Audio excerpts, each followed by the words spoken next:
A K. Vajpayee, ये तो बड़ा रेलेवेंट सवाल हो जाता है कि 2018 से पहली सारी योजनाएं इंट्रोड्यूस्ड हैं। अब जब चुनावी साल है, इलेक्शन ईयर है, ऐसे में आपको वो शब्द क्या कहा जेपी नड्डा साहब के ट्वीट में, to ensure saturation of schemes. तो ये चुनावी साल में याद आ रहा है कि जमीन पर सरकारी योजनाएं अमल में आई कि नहीं आई, बड़ा जायज सा सवाल हो जाता है।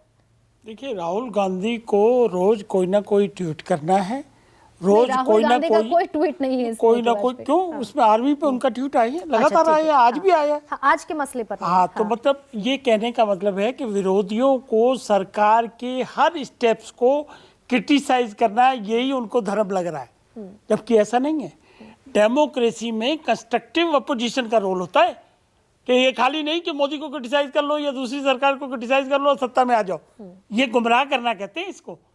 नसबंदी का कार्यक्रम क्या था भाई? नहीं याद होगा पाटिल साहब को, नसबंदी का कार्यक्रम क्या था? वो पेड़ लगाओ वाला कार्यक्रम क्या था?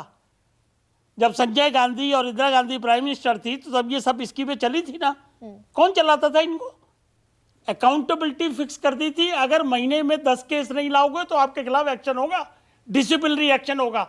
वो समय भूल गए आप कैसे? और ये सब चुनावी साल में हो रहा था। नहीं, आप पहले समझिए ना कौन लोग इसको उठा रहे हैं मुद्दे को। और ये मुद्दा है क्या? सरकारी योजनाएं हैं, प्लीज। सरकार, भारत सरकार, गवर्नमेंट ऑफ इंडिया की योजनाएं हैं। अगर उसमें हमने कमिटमेंट किया है, डिक्लेरेशन किया है कि हमको सुदृढ़ प्रशासन चाहिए, नहीं तो देर हो गई क्या? लेट लतीफी कहेंगे इसको? इसमें देर का क्या सवाल आ गया कि 6 साल से? एक सेकंड, ये सवाल बड़ा जायज बोलिए। मुझे तो लग रहा है, आप बताइए जायज है कि यही नहीं? तो चश्मे का फर्क 18 से पहले चश्मा नहीं है, चश्मा, ये चश्मे का ही फर्क है। 6 साल। अच्छा चलिए, मैं आपको फॉरेन इंस्टेंस से पढ़ देती हूँ ये कि 2018 से पहली सारी योजनाएं हैं। ये 2015 में शुरू हुई योजना प्रधानमंत्री आवास योजना, 16 में शुरू हुई फसल बीमा योजना, 16 में उज्ज्वला योजना शुरू हुई। 7 साल बाद सैचुरेशन ऑफ स्कीम्स, यानी कि कहीं तो देर हो रही है कि 7 साल बाद हम ये खोज रहे हैं कि जमीन पर योजनाएं लागू हुई। अब इसको दूसरे तरीके से देख लीजिए।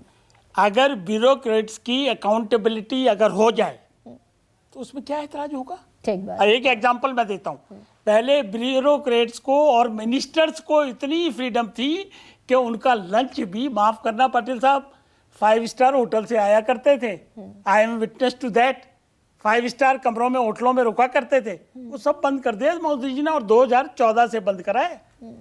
तो अगर अकाउंटेबिलिटी है, नेशनल बिल्डिंग मेजर्स उठाए जा रहे हैं, मतलब उसमें भी एतराज करोगे आप? अच्छा, तो सेना का भी आपके हिसाब से जायज होना चाहिए? सेना का सवाल आपने अच्छा उठाया। सेना खुद सक्षम है, आ रही हूं अतुल, मैं खुद सक्षम है सेना। अगर उनको कोई चीज मशहूर, अगर उनको पसंद नहीं आएगी या रूल के खिलाफ होगी तो वो आवाज उठाते हैं। और उसका एग्जांपल देता हूं, मुलायम सिंह। सरकार की कोई जिम्मेदारी फिर यहाँ पर नहीं। एग्जांपल देता हूं मैं, मुलायम सिंह। नहीं, मुलायम सिंह, एक सेकंड, इस बात का जवाब दे दूं मैं, एक सेकंड फिर बोलूंगा।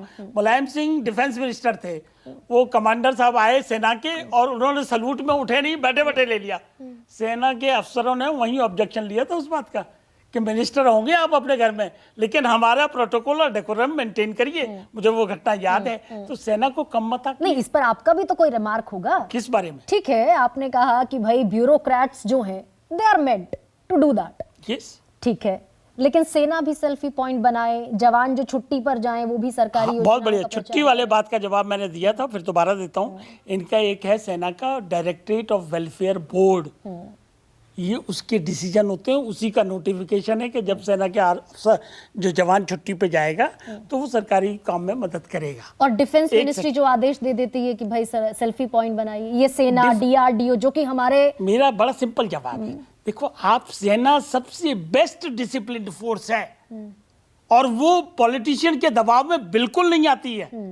ये रिकॉर्ड की बात मैं कह रहा हूँ, और इसीलिए बार बार सलाम भी करते हैं सेना। बहुत छोटा सा रिएक्शन विशंबर जी आपसे, ए.के. वाजपेयी साहब जो कह रहे हैं। देखिए, ये वाजपेयी साहब बहुत प्रतिष्ठित हैं और हमारे बड़े अजीज हैं और वकील हैं। मैं सिर्फ इतनी बात कहना चाह रहा हूं कि जिस डायरेक्टरेट का आप 2-3 चैनल्स पर नाम दे चुके, प्लीज उस डायरेक्टरेट का, आप उस डायरेक्टरेट की जो कॉन्स्टिट्यूशन है आप उसको पढ़िए। वो डायरेक्टरेट किस काम के लिए बना था? उस डायरेक्टरेट का वेलफेयर का मेजर्स क्या है साहब? उसका काम ये नहीं है कि जो सरकारी स्कीम है उनको जवान जाके वहां अपनी छुट्टी पे, और इसमें अग्निवीर भी हैं 75% जिनको आप करना चाह रहे हो, सारी चीज हौच पौच क्यों कर रहे हो?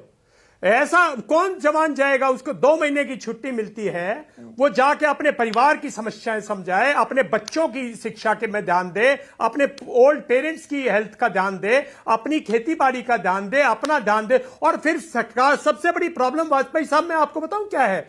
फौज में अकाउंटेबिलिटी है, बाहर कोई अकाउंटेबिलिटी नहीं। आप भी मान रहे हो 9 साल से ये जो ब्यूरोक्रेट है बिल्कुल अनअकाउंटेबल थे, इनसे किसी ने पूछा ही नहीं। जरा से क्या थे, एक सेकंड बिल्कुल 10 सेकंड में नोटिफिकेशन और सेना में दयाल जी, नोटिफिकेशन जो है वो डायरेक्टरेट ऑफ वेलफेयर बोर्ड का है, please check it. Ministry of defence का नहीं है, प्लीज चेक इट। किसी ने कहा बिल्कुल यस यस यस यस, किसी ने आदेश दिया, भाई गलत आदेश दिया, मान लिया किसी का, क्यों बार बार बोलते हो आप ये बात? क्यों बुलवाते हो? हम अपनी सीनियर लीडरशिप को क्रिटिसाइज नहीं करते, हम उसके साथ खड़े, हम रिटायर्ड बेशक हैं, लेकिन अगर किसी ने गलत काम करवाया तो हम उसको बोलने में नहीं हिचकेंगे। आप गलत गुमराह कर रहे हो लोगों को, दिस इज दी बिल्कुल गुमराह कर रहे हो। वेलफेयर डिपार्टमेंट का आपको अल्लू नहीं पता। और आर्म्ड फोर्सेस। राजीव रंजन जी, माफी चाहती हूँ, बहुत देरी से आपके पास आ रही हूँ।